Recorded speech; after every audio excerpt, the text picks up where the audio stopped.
Hi అండి, welcome to my channel. Pesarattu అనగానే మరి ఫస్ట్ గుర్తుకొచ్చేది వెయిట్ లాస్ రెసిపీ అని, అదేవిధంగా హెల్త్కి చాలా మంచిదని కదా. మరి ఈ పెసరట్టు తినడానికి చాలా టేస్టీగా ఉంటుంది. మరి క్రిస్పీగా, సింపుల్గా, ఈజీగా ఎలా చేయాలో ఒకసారి చూసేద్దామా. ఈ పెసరట్టుకి కొబ్బరి చట్నీ, అల్లం చట్నీ, పండుగారం చట్నీ చాలా టేస్టీగా ఉంటుంది. ఇవాళ నేను పెసరట్టుకి కాంబినేషన్గా పండుగారం చట్నీ చేసుకున్నాను. మరి ఓకే ఫ్రెండ్స్, వీడియోలోకి ఎంటర్ అయిపోదాము. నేను ఇక్కడ ముందుగా 2 కప్పుల పెసలు, 1 కప్పు బియ్యాన్ని శుభ్రంగా కడిగేసి మరి అందులో ఉన్న వాటర్ అంతా కూడా తీసివేసి ఫ్రెష్ వాటర్ని ఫిల్ చేసుకొని రాత్రంతా కూడా నానబెట్టుకోవాలి. ఇప్పుడు పెసలు నానాయో లేదో చూద్దామండి. పెసలు అయితే బాగా నానిపోయాయి. రాత్రంతా కూడా నానబెట్టుకున్నాం కదా, మంచిగా నానిపోయాయి. ఇప్పుడు నెక్స్ట్ వచ్చేసి పెసలని మిక్సీలో వేసుకుందాము.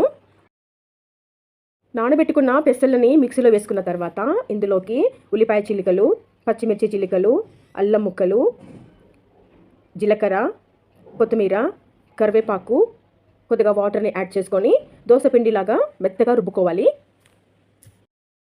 రుబ్బుకున్న ఈ పెసరట్టు పిండిని ఒక పాత్రలోకి షిఫ్ట్ చేసుకున్న తర్వాత అందులోకి కొంచెం వాటర్ యాడ్ చేసుకొని ఉప్పు, చిటికెడంత పసుపు వేసుకొని బాగా కలిపేసుకోవాలి. ఇక నెక్స్ట్ వచ్చేసి స్టవ్ వెలిగించి ప్యాన్ పెట్టుకొని మరి ప్యాన్కి కొంచెం ఆయిల్ని గ్రీస్ చేసుకొని దోశలాగానే పల్చగా వేసుకోండి. ఎంత పల్చగా వేసుకుంటే మరి పెసరట్టు అనేది అంత క్రిస్పీగా, అంత టేస్టీగా వస్తుందండి.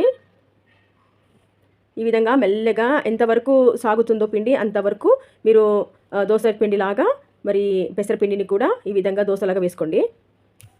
పెసరట్టుకి ఆయిల్ కానీ గీ కానీ యాడ్ చేసుకోవచ్చు. నేను ఇక్కడ ఆయిలే వాడుతున్నాను.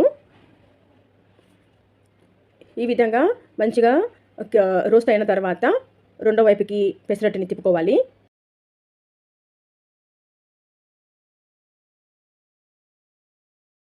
చూడండి ఎంత కలర్ఫుల్గా వచ్చింది కదా పెసరట్టు. దోశ కానివ్వండి, పెసరట్టు కానివ్వండి, గ్యాస్ స్టవ్ ఫ్లేమ్ని సిమ్లో పెట్టుకొని మనము దోశని కానీ పెసరట్టుని కానీ వేసుకున్నట్లయితే మరి చాలా క్రిస్పీగా వస్తాయండి. మరి హై ఫ్లేమ్లో పెట్టుకున్నట్లయితే అక్కడక్కడ పచ్చి పచ్చిగా ఉంటుంది కాబట్టి సిమ్లో పెట్టుకొని దోశని కానీ పెసరట్టుని కానీ వేసుకున్నట్లయితే చాలా క్రిస్పీగా వస్తాయి. నేను ముందుగానే చెప్పినట్లుగా పెసరట్టుకి పండుగారం చట్నీ, కొబ్బరి చట్నీ, అల్లం చట్నీ ఏదైనా చాలా టేస్టీగా ఉంటుందండి. చూసారు కదా ఫ్రెండ్స్, మంచి ఇంగ్రీడియంట్స్తో సింపుల్గా, ఈజీగా మన ఆరోగ్యానికి ఎంతో మేలు చేసే ప్రోటీన్ అంశాలతో నిండిన ఈ పెసరట్టుని చేసే విధానాన్ని మీతో షేర్ చేసుకున్నాను. నా ఛానల్ని ఇంకా సబ్స్క్రైబ్ చేసుకోలేదు అన్నట్లయితే సబ్స్క్రైబ్ చేసుకుని నన్ను ఎంకరేజ్ చేయండి ఫ్రెండ్స్. ఈ వీడియో నచ్చినట్లయితే లైక్ చేయండి, షేర్ చేయండి, అదేవిధంగా కమెంట్ కూడా పెట్టండి. Okay friends, bye bye, thank you.